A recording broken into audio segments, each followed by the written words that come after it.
John Aykroyd a semé la souffrance sur son passage. Il est connu de la police. Ils savent ce qu'il a fait à Kay Turner et à Ratchanda. Mais à 130 km de là, sur la route 20, le prédateur arpente un nouveau terrain de chasse.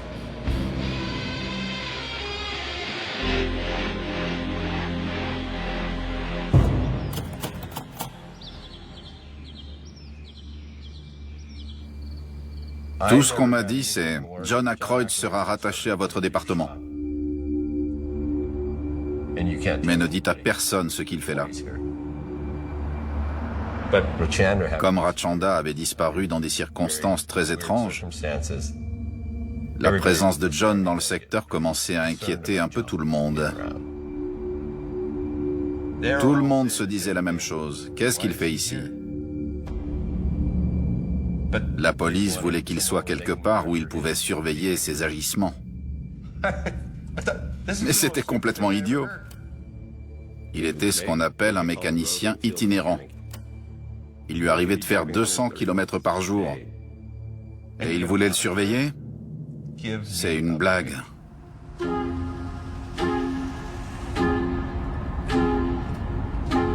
Il pouvait passer des semaines sans que je le voie.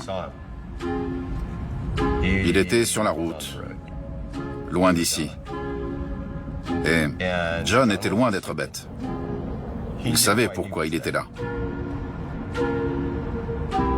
Il se disait, allez-y, essayez de m'attraper.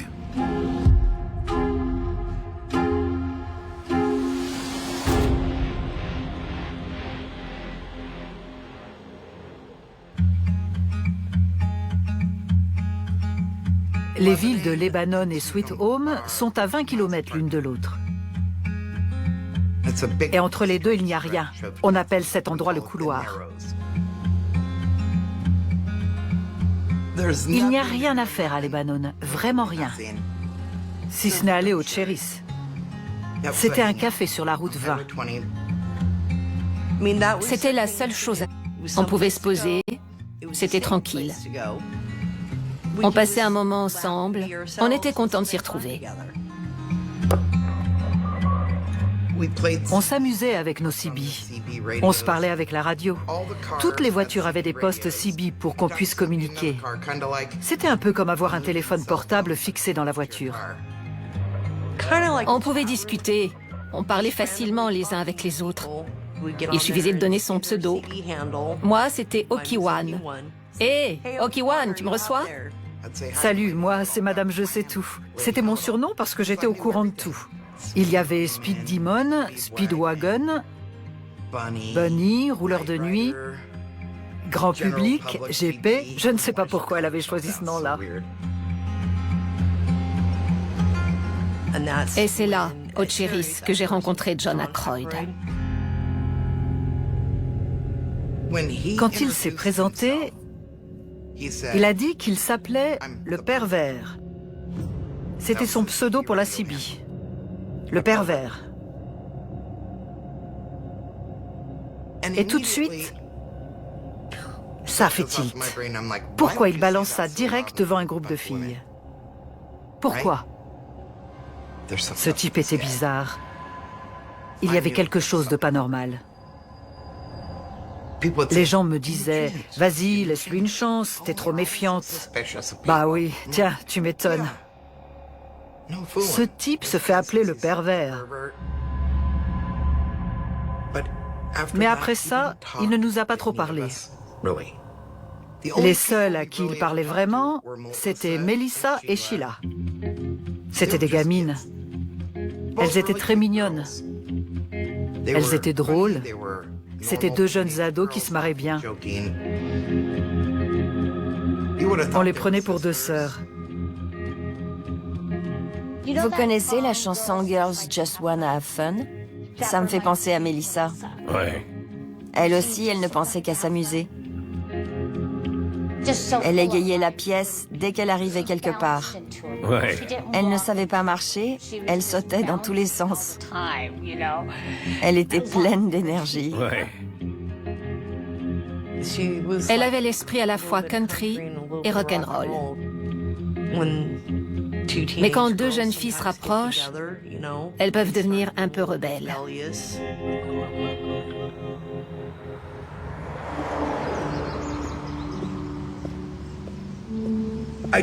Je pense qu'elles ont grandi sans avoir de cadre. Je ne veux pas critiquer leurs parents, c'est juste qu'elles n'avaient pas de limites. Elles faisaient leur vie. Mais elles n'avaient pas un rond. Elles n'avaient pas de quoi s'acheter à manger ou à boire. Elles n'avaient rien. Quand on était au Cherries, elles me demandaient « On peut aller chez toi pour prendre une douche ?» ou « Est-ce qu'on peut aller se maquiller chez toi ?» Je ne voudrais pas qu'on s'imagine que Melissa et Sheila étaient mal intentionnées. Elles ne cherchaient pas les ennuis. Elles se débrouillaient comme elles pouvaient. Melissa surtout. Elle avait besoin de nourriture, d'un toit, d'amour, de compagnie, de quelqu'un qui s'occupe d'elle. C'est comme ça que John Aykroyd l'a attirée dans ses filets. Il était obsédé par elle, mais une fois qu'il a eu son attention, il est devenu possessif. Il n'achetait rien à Sheila. C'était toujours pour Melissa. Il lui commandait des nachos, il s'appuyait contre elle, posait sa main sur sa cuisse. Si elle avait de la sauce au coin des lèvres, il l'essuyait avec son doigt et il le léchait. Il avait une attitude bizarre. Il essayait de la toucher. Un jour, j'ai dit à Melissa, « C'est glauque. On dirait qu'il attend autre chose de toi. » Et elle m'a fait, « Kim, il pourrait être mon père. » Mais on voyait à sa façon de s'approcher de Melissa que ce n'était pas la première fois. Les gens finissent par voir le monstre qui sommeille en John Aykroyd. Et d'autres personnes vont tenter de l'arrêter. Bill Hanlon, 36 ans, vient d'être nommé auprès du procureur du comté de Jefferson par le gouverneur Neil Goldschmidt. Quand j'ai pris mon poste, ma secrétaire m'a donné un mot du procureur. Donc je l'ai appelé. Il m'a demandé si j'avais déjà entendu parler de John Aykroyd et j'ai dit oui, Aykroyd a tué Kay Turner, mais personne n'a pu le prouver. Et il m'a dit, sa belle-fille a disparu. On a une réunion demain au poste de police de Sweet Home et on aimerait que vous veniez avec tout ce que vous avez sur John Aykroyd. C'est là que ma carrière a démarré. J'étais un jeune inspecteur. J'étais le petit jeune, le bleu de l'équipe. J'étais là. Comment je peux vous aider? Mon lieutenant m'a dit de suivre certaines affaires et de le tenir informé de ce que je trouvais. Et je me suis rendu compte que ces rapports n'étaient pas rassemblés au même endroit. Ils étaient éparpillés à droite, à gauche, dans différents bureaux de police. Mais ils arrivaient tous à la même conclusion dans l'affaire Kay Turner. Ils étaient sûrs que John Aykroyd était coupable, mais John Aykroyd avait un alibi. John Aykroyd était avec son ami et collègue de chasse, Roger Dale Beck. Roger Beck était le mari de Pam, la sœur de mon père. John, mon père et Pam ont grandi ensemble. Pam a dit à la police que John et Roger étaient à la maison à certaines heures précises. Elle leur a offert un alibi. Roger avait un comportement violent. Et quand il buvait, ça n'arrangeait pas les choses. On a entendu dire que Pam et Roger avaient divorcé et qu'elle était partie en Californie. Une ex-femme a moins tendance à vouloir cacher certaines choses. Elle devient alors une source d'informations inestimable. Donc je suis allé en Californie, jusqu'à chez elle. J'ai frappé à sa porte. Et deux choses m'ont étonné. Elle m'a dit, je savais que vous alliez venir, et j'ai menti à l'époque.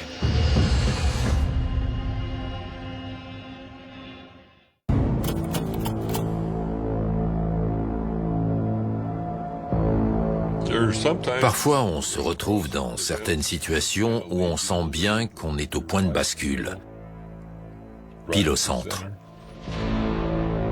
Le jour où j'ai parlé à Pam fait partie de ces moments-là. Elle m'a dit qu'elle avait menti pour John et Roger. Le jour où Kay Turner a disparu, ils étaient revenus couverts de sang et il lui avait avoué avoir tué accidentellement une femme qui faisait son jogging.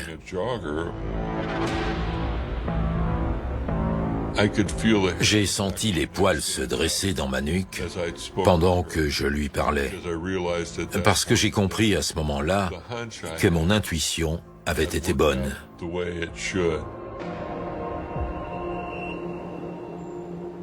Je suis rentré dans l'Oregon et j'ai rencontré Bill Hanlon. C'était un moment charnière dans l'affaire. Elle nous a dit qu'ils avaient parlé de couteaux et de fusils, qu'ils étaient couverts de sang et qu'ils voulaient dissimuler des preuves. À ce stade, Roger Beck ne faisait pas partie des suspects. Donc on a réorienté l'affaire sur 2 accusés. À ce moment-là, tout s'est précipité. Retourne en Californie et demande-lui ci et ça. Essaie d'en savoir plus. Essaie de retrouver son camion. Où sont les pièces à conviction? John Aykroyd se trouvait dans le comté d'Howard. Il fallait qu'on l'arrête. Parce que sinon, on allait continuer à retrouver des cadavres de femmes tant que John Aykroyd serait de ce monde. Donc il fallait qu'on fasse les choses bien. S'il nous échappait, on risquait de ne plus pouvoir le juger. La double incrimination signifie qu'on ne peut pas être mis en cause 2 fois pour le même crime. On n'avait qu'une seule chance. C'est pourquoi j'ai travaillé soir et week-end pendant toutes ces années. Et c'est pour ça que Mark m'a consacré autant de temps. Je suis devenu le shérif adjoint bénévole de Camp Sherman. On fait ça pour les autres sans être payé. On n'abandonne jamais quand on veut résoudre une affaire. Les inspecteurs savent que le temps leur est compté. Et en 1992, ils doivent agir.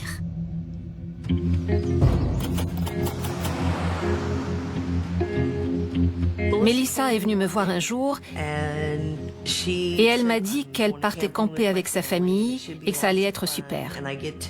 Sheila devait les accompagner. Elle avait hâte d'aller bronzer en maillot de bain. On était répartis dans 5 campings sur la côte pour une réunion de famille. On a campé toute la semaine. On a pêché, ramassé des crabes et mangé des fruits de mer. Mais ce jour-là, quand elles nous ont dit « on part camper », le pervers était là.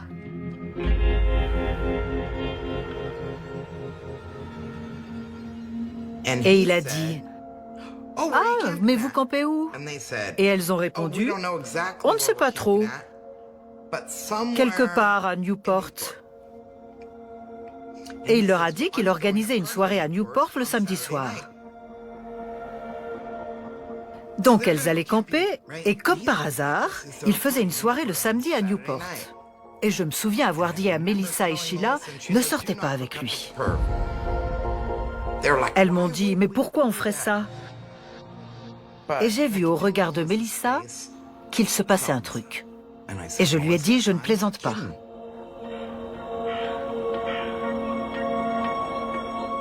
Melissa et Sheila devaient rester tout le week-end. Mais voilà, vous savez comment c'est avec les ados. Ils ont la bougeotte et quand ils ont décidé un truc,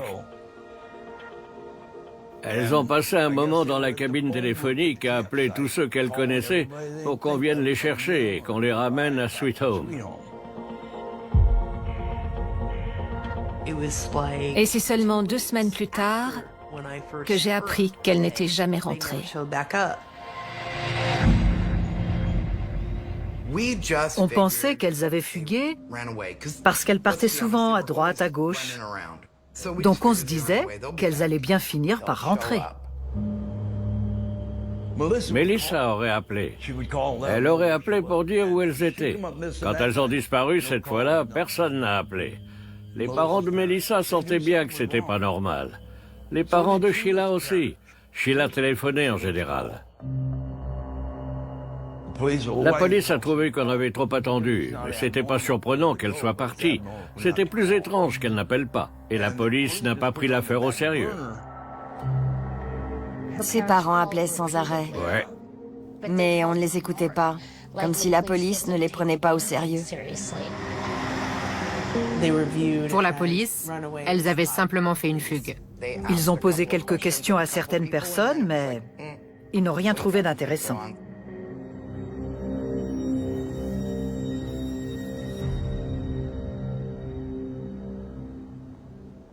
Dans l'affaire de Kay Turner, il n'y avait pas de preuves irréfutables, pas de preuves médico-légales. Il n'y avait que des bribes d'éléments qui constituaient un faisceau d'indices permettant d'établir un rapport entre John Aykroyd et le crime. On s'est dit qu'on avait de quoi accuser John Aykroyd. On est donc allé parler au juge, mais selon lui, ce n'était pas assez solide pour le grand jury. Donc on a fait marche arrière et on a repris le dossier. C'est là que le labo d'analyse de la faune sauvage nous a aidés. Ils avaient un laboratoire plus développé, donc on leur a apporté les vêtements de Kay. Ça leur a pris pas mal de temps, mais ils ont trouvé beaucoup de choses intéressantes. Ils ont vu que son t-shirt avait été déchiré par un coup de couteau. Et ils ont trouvé des traces de plomb qui indiquaient qu'on lui avait tiré dessus. Ils savaient qu'on le cherchait. Mais il était ravi qu'on parle de lui. Ils veulent me faire porter le chapeau parce qu'on est allé chasser ce matin-là et qu'on a tué un cerf. Vous seriez prêt à passer au détecteur de mensonges si on vous posait des questions au sujet du meurtre de Kay Turner? Je l'ai déjà fait. Comment ça s'est passé? Je sais pas, c'était il y a 14 ans. Avec toute l'histoire qu'il y a eu autour de ça, si je trouvais un autre cadavre dans la forêt, je sais pas si j'en parlerais. Il parle de coïncidences fortuites. Et selon lui, il n'a simplement pas eu de chance. John a parlé des blessures présentes sur le corps de Kay Turner lorsqu'il l'a trouvé en février. Ensuite, on a trouvé un anthropologue judiciaire qui a déclaré que la scène décrite par John Aykroyd s'était produite dans les 2 ou 3 jours après la mort de la victime. Que pensez-vous des charges retenues contre vous? Je n'ai rien à dire. John Aykroyd et Roger Beck sont accusés d'avoir kidnappé, violé et tué Kay Turner. Tout le monde connaissait ma sœur. Pour une fois, il se passait quelque chose d'extraordinaire dans cette ville. Elle était en première page. On a commencé à m'embêter à l'école à cause de ça. Je me faisais harceler. Il paraît que ton beau-père a tué ta sœur. Quand je me suis retrouvé seul avec ma mère, je lui ai demandé « Tu penses que John a pu faire ça ?» Ça l'a rendue triste. Elle était triste. Elle ne comprenait pas que j'ose lui poser cette question. Et une des dernières fois où je lui ai demandé « Tu penses que John est coupable ?» Elle était en train de préparer le repas et elle a acheté sa spatule en criant « Je ne sais pas, Byron. Et toi, t'en penses quoi ?» Parce que j'aimerais bien le savoir. On m'a demandé « Tu as vu le pervers ?» Et j'ai répondu « Non. » C'est le type qui a tué la fille. J'étais là. Quoi? De quoi tu parles? Aykroyd et le pervers étaient donc une seule et même personne. Enfin, plusieurs années après, le monstre est arrêté. Mais il a fait d'autres victimes que la police a fini par trouver.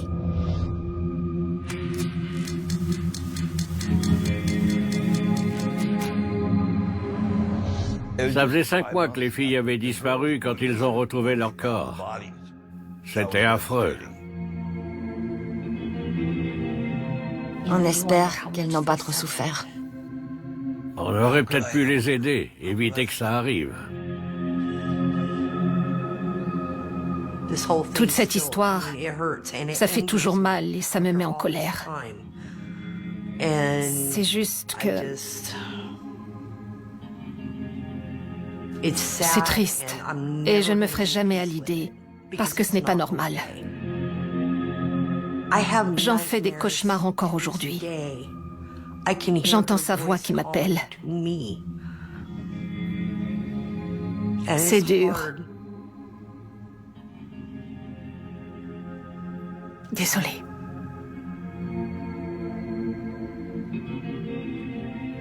Je ne m'en suis jamais remise.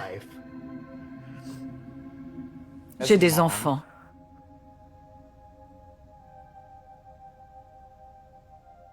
Leur mère ne se relèvera jamais de ça.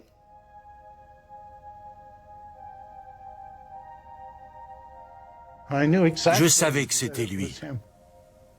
Il cochait toutes les cases. Il travaillait sur cette route. Je suis allé dans le comté de Lincoln et je leur ai dit de faire attention à cet homme. Il a fait ça, ça et ça, et voilà où on en est de notre enquête. Mais on ne peut pas dire, écoutez-moi, c'est la seule hypothèse plausible. On a raison et vous vous trompez. Ça ne se passe pas comme ça.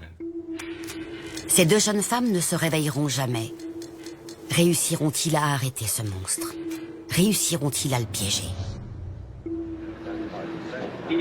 Il a menti à propos de tous les éléments qui prouvent qu'il a été en contact avec Kay Turner. Il a menti à la police. Il a tenté de cacher le fait qu'il avait été en contact avec Kay Turner. Un des moments les plus importants a été lorsqu'on a diffusé les interviews que John Ackroyd avait données. Il a dit à ce journaliste de la télé, « Ils savent qui a tué Kay. » Comment s'appelle-t-il? Roger. Roger Beck, je crois. C'est votre ami? Pas vraiment. C'est un ami d'amis. C'est son meilleur ami. John Ackroyd et l'ex-femme de Roger étaient très proches au lycée. C'est bien la preuve qu'il nous racontait des salades. Il voulait se dédouaner de toute culpabilité. Bonsoir, nous sommes le mardi 5 octobre 1993, je suis Mike Smith. Et moi, Carrie Gallman. John Ackroyd est accusé d'avoir tué Kay Jean Turner il y a 15 ans de cela, alors qu'elle courait le 24 décembre à Camp Sherman. Cet après-midi, les plaidoiries de la défense et de l'accusation ont eu lieu et nous attendons maintenant le verdict. C'est pour ça que j'affirme que John Ackroyd ne sait pas qui il a vu courir. Mais après ces multiples interrogatoires de la police, après tout le tapage médiatique, les annonces à la radio, à la télévision, les affichages, il a fini par y croire. Son boulot, c'est de faire naître le doute dans l'esprit des jurés. S'il arrive à créer suffisamment de doutes, ils ne le déclareront pas coupable. C'est de cela qu'il s'agit. Il faut une preuve irréfutable. Mais où est-elle? On a la preuve qu'au moins 2 armes ont été utilisées pour assassiner Kay Turner. Mesdames et messieurs, elle n'a pas simplement reçu un coup de couteau. On lui a tiré dessus. On l'a poignardée. Et il était impossible pour lui de le deviner. Je n'ai pas regardé le jury. Quand ils sont entrés, je n'ai pas cherché à voir sur leur visage ce qu'ils avaient décidé. Mais si on ne gagnait pas, il allait faire d'autres victimes. Ce soir, le jury a rendu son verdict dans le procès de John Arthur Ackroyd. L'accusé vient d'être reconnu coupable du meurtre de Kay Jean Turner. Un autre homme mis en cause dans la mort de la jeune femme sera jugé lors d'un autre procès qui débutera le 18 octobre. Il s'est condamné tout seul. Il a menti du début à la fin. Et tous ces mensonges l'ont entraîné vers sa chute. Le mari de Kay Turner pensait se sentir plus soulagé que ça. Je sens que justice a été faite, mais ça ne m'enlève pas totalement le poids que je porte sur les épaules. Je l'aurai pour toujours. Mel Jackson était un ami proche de la victime. Il a aidé la police lors des recherches le 24 décembre à Camp Sherman. Il n'y a rien de réjouissant dans toute cette histoire. Un homme se retrouve seul. Et personne ne peut se réjouir de ça. Une femme a été assassinée. Personne ne peut se réjouir de ça. Non. C'est un drame, mais la justice a été rendue. Ma mère a décroché le téléphone et elle m'a dit que John avait été condamné pour le meurtre de Kay Turner. Je me suis dit waouh. Parce qu'à cette époque, je commençais un peu à changer d'avis et à me dire qu'il n'était pas si innocent que ça. Ma mère essayait de lui trouver des excuses. Quand on lui a parlé et qu'on lui a dit que John était certainement responsable de la mort de Rachanda, elle nous a d'abord cru, mais elle est rapidement retombée dans ses travers habituels, c'est-à-dire soutenir John et faire tout ce qu'il lui disait. Je crois que John Aykroyd savait très bien contrôler Linda Aykroyd. Même quand John est allé en prison, ma mère était persuadée que Rachanda allait rentrer et qu'il finirait par le laisser sortir. Je me souviens avoir parlé avec Will McAnulty du moment où ils ont emmené John Aykroyd en prison après tout ce temps. Je lui ai demandé dans quel état il se trouvait quand ils l'ont fait monter dans la voiture. Il m'a dit que c'était toujours le même. Il parlait de tout et de rien, de baseball. On a parlé des meurtres et on a parlé des fireballs, des bonbons qui piquent. John Aykroyd aimait les fireballs. Pendant longtemps, j'en avais un paquet avec moi. Et je le regardais en me disant « Ouais, je t'ai eu ». John Aykroyd passe 20 ans en prison. Et pendant tout ce temps, des questions restent sans réponse. John Aykroyd était en prison depuis plusieurs années quand on a entendu dire qu'il était possible qu'il obtienne une liberté conditionnelle.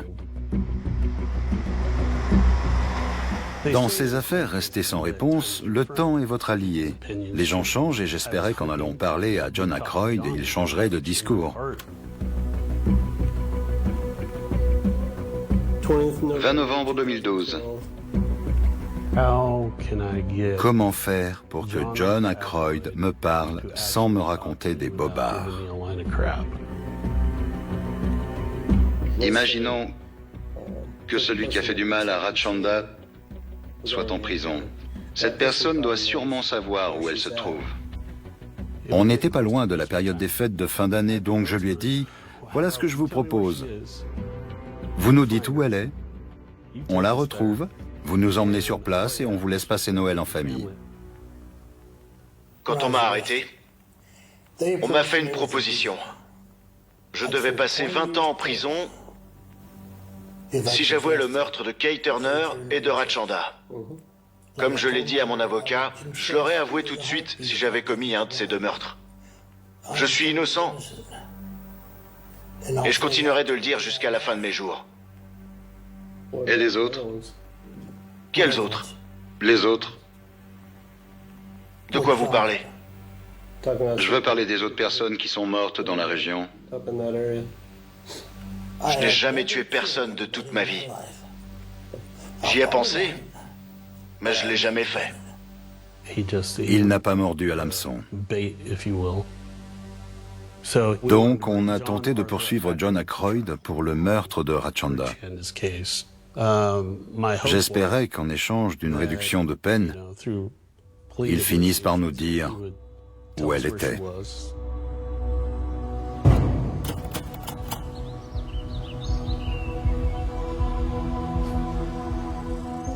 En me dirigeant vers le tribunal, l'angoisse est montée. Je me suis demandé si j'allais y arriver. Est-ce qu'on va le juger ou lui permettre de négocier sa peine? Ça craint. Qu'est-ce que je suis en train de faire? Ma mère est pas là, mon père est en prison. Les deux personnes qui devraient être là parce qu'il s'agit de leur enfant. Qu'est-ce que ça va changer qu'il soit accusé ou qu'il négocie une réduction de peine? Rien. John Aykroyd a trouvé un accord avec le tribunal du comté de Lynn. Il plaide la non-contestation pour le meurtre de Rachanda et en échange, il ne demande pas de mise en liberté conditionnelle. Mais dans le cadre de la négociation, il n'a pas dit où se trouvait la sœur de Byron Pickle. J'avais deux objectifs.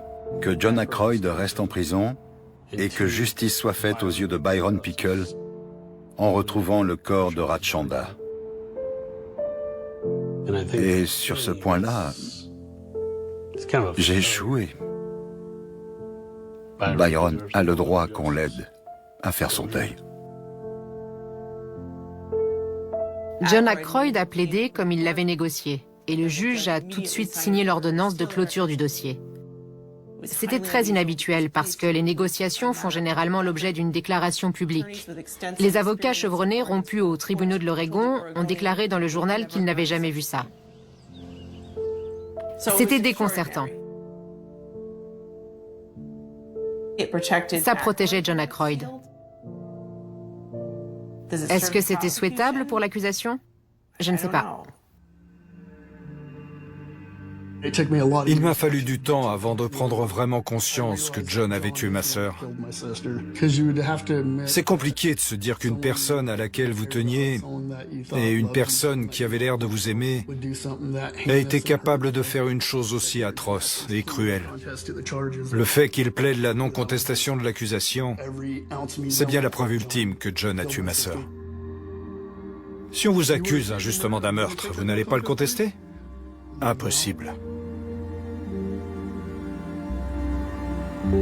John Ackroyd est coupable. Le meurtrier de Kay Turner est derrière les barreaux.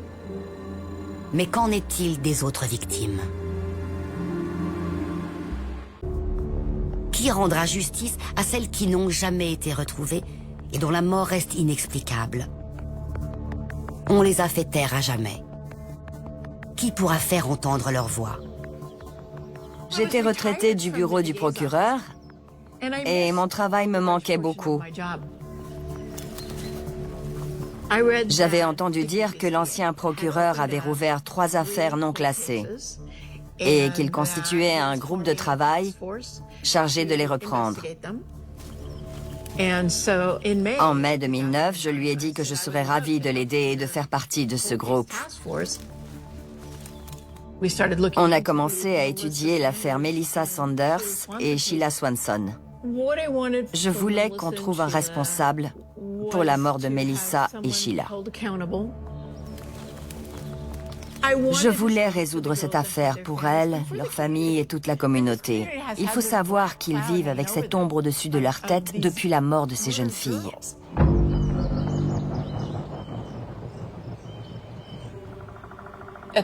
La scène de crime, là où Sheila et Melissa ont été retrouvées, se trouve à 15 mètres de la route Hayes Creek.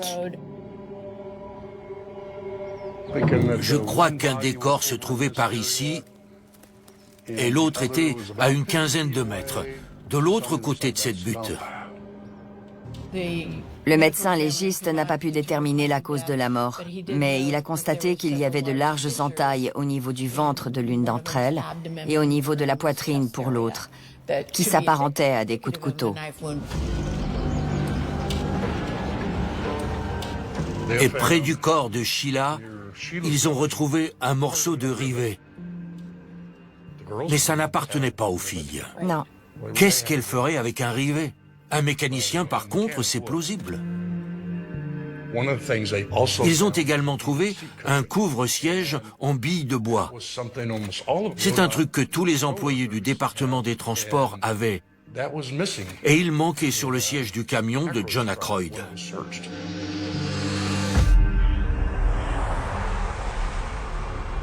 À peu près au moment où les filles ont disparu, un des employés de la route faisait des heures supplémentaires, quelque part entre 22h et minuit.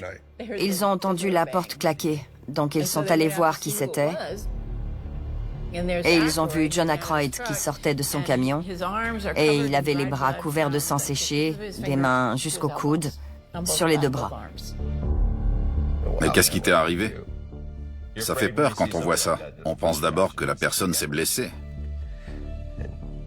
Et après, on se rend compte qu'il y a beaucoup trop de sang pour que ce soit le sien. Et il m'a dit, je revenais de Newport et un mec avait tué un cerf. Donc je l'ai aidé à découper la carcasse. On ne s'est pas méfié jusqu'à ce que John se fasse arrêter et qu'il retrouve les corps dans le secteur où John travaillait. On avait rassemblé beaucoup d'éléments solides. Ça se précisait.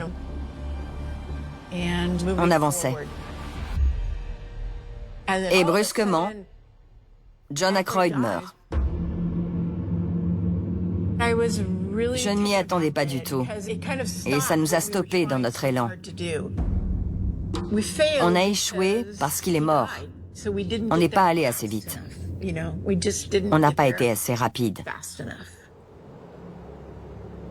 Le plus étonnant, c'est que Sheila et Melissa ont disparu le 3 mai 1992 et John Ackroyd a été arrêté le 12 juin 1992. À peu de choses près, elle lui aurait échappé. Quand les deux jeunes filles sont mortes, j'ai compris qu'on avait échoué. Totalement. Parce qu'on l'a laissé en liberté et qu'il a recommencé. Pour être reconnu comme tueur en série, il faut avoir tué au moins 3 personnes. Donc, quand on a compris que John Ackroyd avait tué Sheila et Melissa, il est entré dans cette catégorie. Plusieurs disparitions ont été signalées à la fin des années 70, près de la route 20, dans l'Oregon. John Ackroyd a commencé à travailler pour le département des transports en janvier 1978.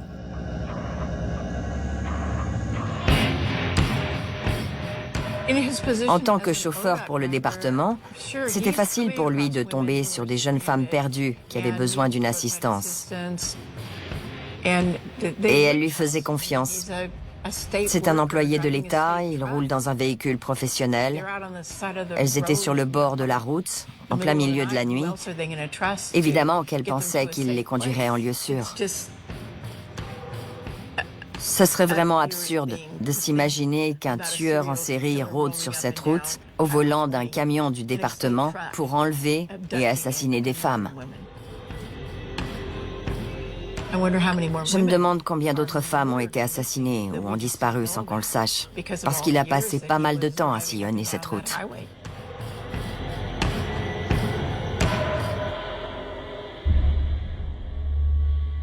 Melissa et Sheila ont été retrouvées sur la route 20, non loin de la côte.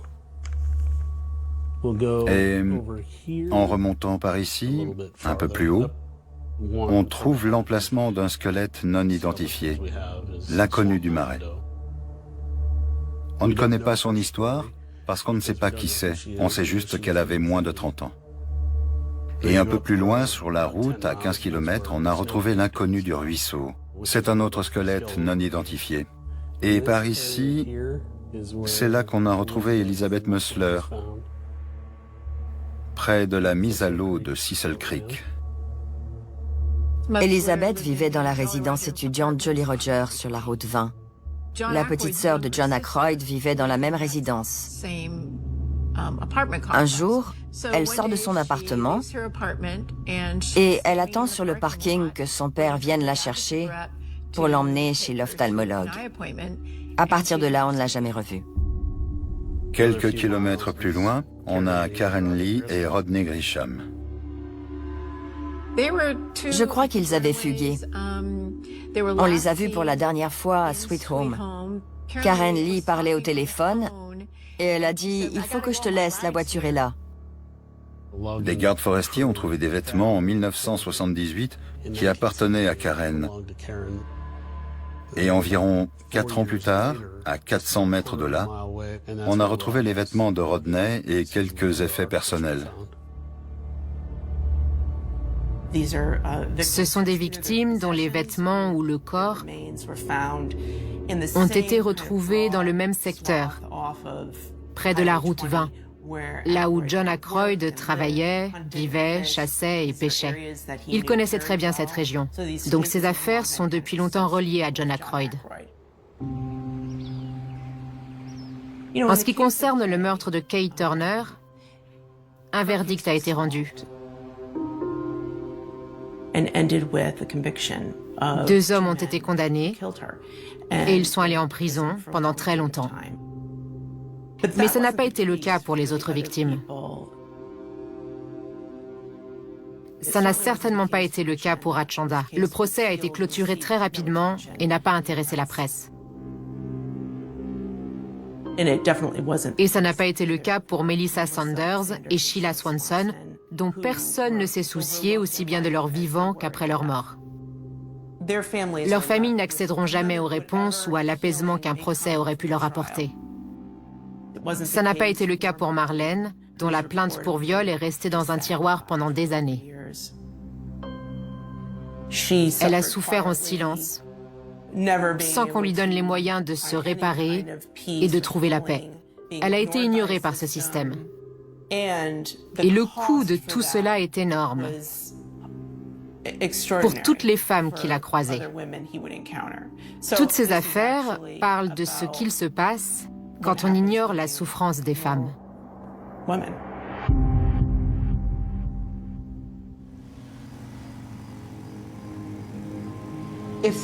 S'ils avaient cru ne serait-ce qu'à un fragment de mon histoire, rien de tout cela ne serait jamais arrivé. Jamais. Ces pauvres femmes seraient encore en vie. J'ai repris le cours de ma vie, il le fallait, personne ne l'aurait fait pour moi. Les femmes doivent savoir qu'elles n'ont pas besoin de baisser la tête. Restez fortes, ne lâchez rien. Nous donnons la vie. Nous sommes une force qu'il ne faut pas négliger. Quand on dit que le plus beau jour de sa vie, c'est quand on se marie et qu'on a des enfants, c'est vrai. Ce sont des moments fabuleux. Et quand je me dis que ma sœur n'a pas eu cette chance, ça m'attriste beaucoup.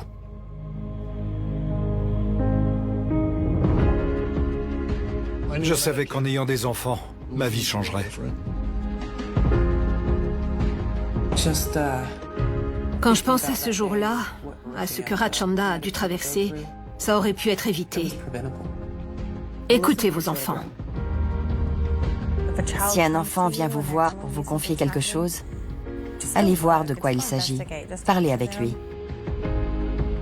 Je prendrai soin de mes enfants et de tous ceux qui m'entourent. Et je me battrai pour eux. Je me battrai pour eux jusqu'à mon dernier souffle.